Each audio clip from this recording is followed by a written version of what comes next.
from the religion of Ibrahim alayhi salam. The two things are the Book of Allah and my Sunnah. Good. Another hadith on Gog and Magog. Yes?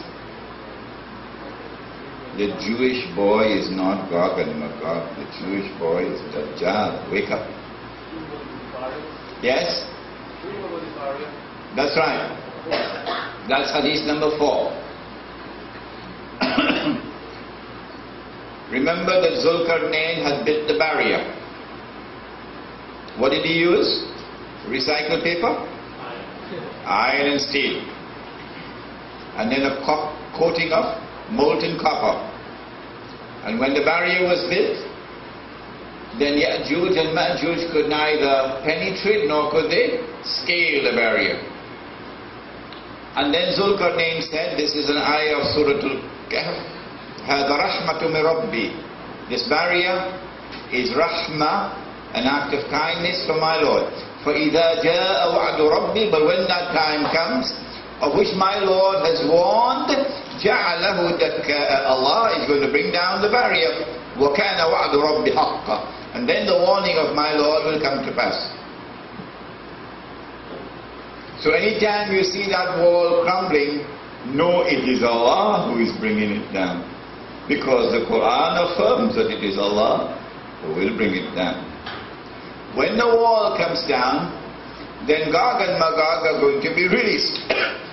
But the next ayah says, وَتَرَكْنَا بَعْضَهُمْ يَوْمَئِذٍ يَمُوجُ فِي بَعْضٍ. And I said to you, this is perhaps one of the most difficult verses of the whole Quran. This one. وَتَرَكْنَا بَعْضَهُمْ يَوْمَئِذٍ يَمُوجُ فِي بَعْضٍ.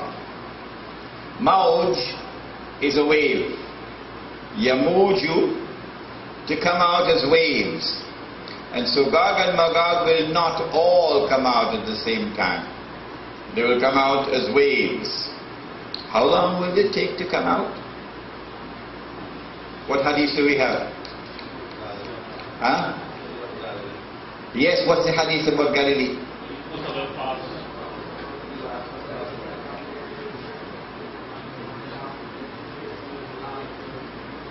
Excellent, mashallah, I'm proud of my class. Outside of this class, probably nobody knows the answer. Another hadith of Sahih Muslim which answers that question. How long will it take to be released? Because they're not all going to be released at the same time. They're going to come out in waves, And these waves that they come out crash into each other. Implicit in this is that each wave that comes out will be more powerful than the one which came before. So to crash into the one before and absorb it. And so the world will become more and more corrupt. More and more corrupt. Do you remember? 50 years ago, when we were boys, our mothers used to wear dresses, and the skirt used to reach down a little above the ankle, between the knee and the ankle. Do you remember? It's considered to be the fashion. Those clothes our mothers used to wear. Of course, it was not in conformity with the Sharia. The Sharia should have been all that. But that was what we used to have long ago. We didn't know the religion too well. And then came the age of blue jeans. And then came the skirts going up. And one day we see the skirt reach almost the knee. And we say, what's happening in the world? Well, guess where it reached now? Yeah, my wife and I went in the shopping mall over here, Gulf City, a couple of days ago. So let's go around walking. Guess where it reached now? Each wave that comes out is more powerful than the previous. It crashes into the previous and absorbs it, destroys it and absorbs it. And so the world grows progressively more corrupt. There is nothing outside of Sura Kehf of the Quran that will explain that dunya out there which is becoming progressively more corrupt. Nothing outside of this surah of the Quran that can explain that. How long will it take to come out? The hadith of Sahih Muslim, the Prophet said, alayhi salatu wasalam, when the first of Gog and Magog come out, the first wave that is, they will start to drink the water, which is symbolic language, indicating the utilization of the water. And when the last of them come out, they will say, they will pass by the Sea of Galilee, and they will say, there used to be water here. And so we have a barometer, or we have a yardstick by which we can measure how much time remains before Nabi Isa alayhi salam returns. Why? Because Nabi Isa alayhi salam will return at that time when he is to kill Dajjal. But immediately after Dajjal is killed, and of course Mirza Ghulam Ahmad never killed Dajjal. Dajjal is still alive and kicking now. Nabi Isa alayhi salam will kill Dajjal, and then after that comes the destruction of Gog and Magog by Allah subhanahu wa ta'ala. This is Sahih Muslim. And so when you see the water level in the Sea of Galilee going down and down and down and down and down, and the Sea of Galilee now looking very much as though it is destined to dry up, you know that the time is fast approaching for the return of Nabi Isa alayhi salam, and then comes the destruction of Gog and Magog. Okay? We had one more hadith, namely the hadith which gave us the indication that Allah brought down the wall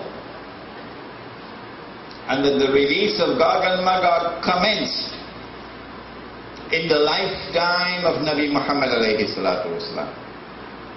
What's the hadith? Where was he sleeping? At the home of his wife Zainab radiallahu ta'ala anha, yes? And he saw something in his sleep. And when he woke up, what did he look like? His face was red and flushed, meaning that he had seen something really terrible. And then he said, Waylul lil Arab min sharrin qad iktaraba. Woe unto the Arabs because of a great evil which will now come upon them. And then he raised his fingers like this and he made a hole. And this hole indicates a symbol. It says, today a hole has been made. Futihat, the passive tense, meaning by Allah. A hole has been made in the wall. And so the wall is now disintegrating, and Gog and Magog are now being raised in the lifetime of the Prophet Muhammad alayhi salatu wasalam. Next week we're going to take up another hadith which attempts to give a different picture, that the release did not take place at this time, but we leave that until next week. And so we have the evidence. How often How many times is this hadith in Sahih Bukhari? 8 times. From how many different companions? 4.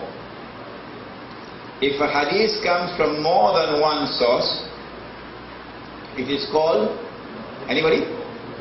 Mutawatir. If it comes from one source, it is called ahad. This is mutawatir. Good.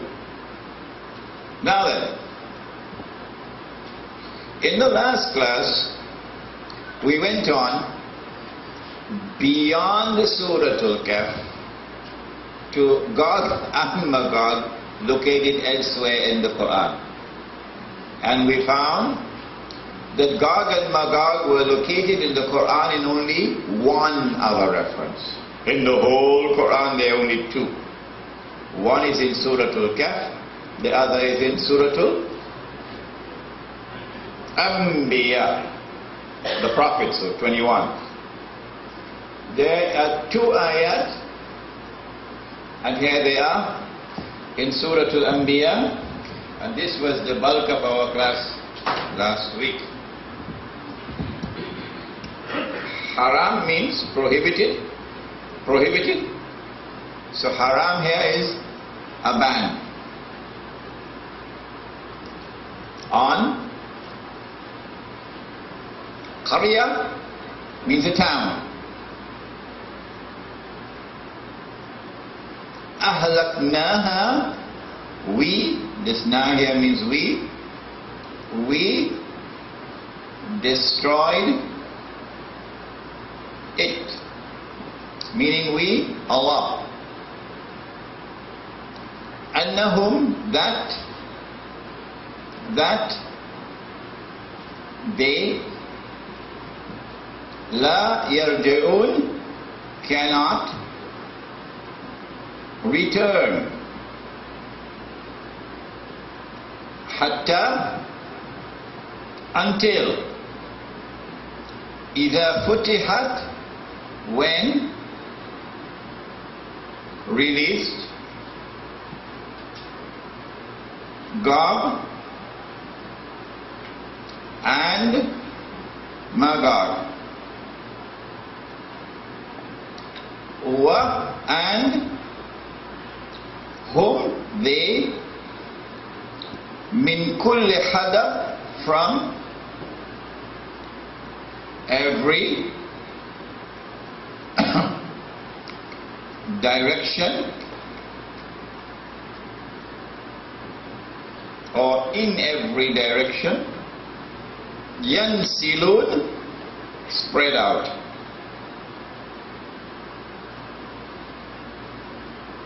As though you are procreating. You have a child here, your child there, your child there, your child there, you have plenty children, you spread out. وَحَرَامٌ عَلَى قَرْيَةٍ, there is a ban on a town. أَهْلَكْنَاهَا, which we destroyed. أَنَّهُمْ, that they, the people of the town, لَا يَرْجِعُونَ, cannot return. There is a ban on them that they cannot return to this town. Allah is saying. Hatta, until, you will see thousands of years will pass, but they cannot return until, meaning return to reclaim the town as their own. They could come out as tourists, that's alright. But they cannot return to reclaim the town as their own. Hatta, until, إِذَا فُتِحَتْ يَأْجُوجُ وَمَأْجُوجُ, until Gog and Magog are released, number 1. And having been released, secondly, وَهُمْ مِنْ كُلِّ حَدَبٍ يَنْسِلُونَ, they spread out in all directions, meaning they take control of the whole world. When they do that, it will now be the world order of Gog and Magog.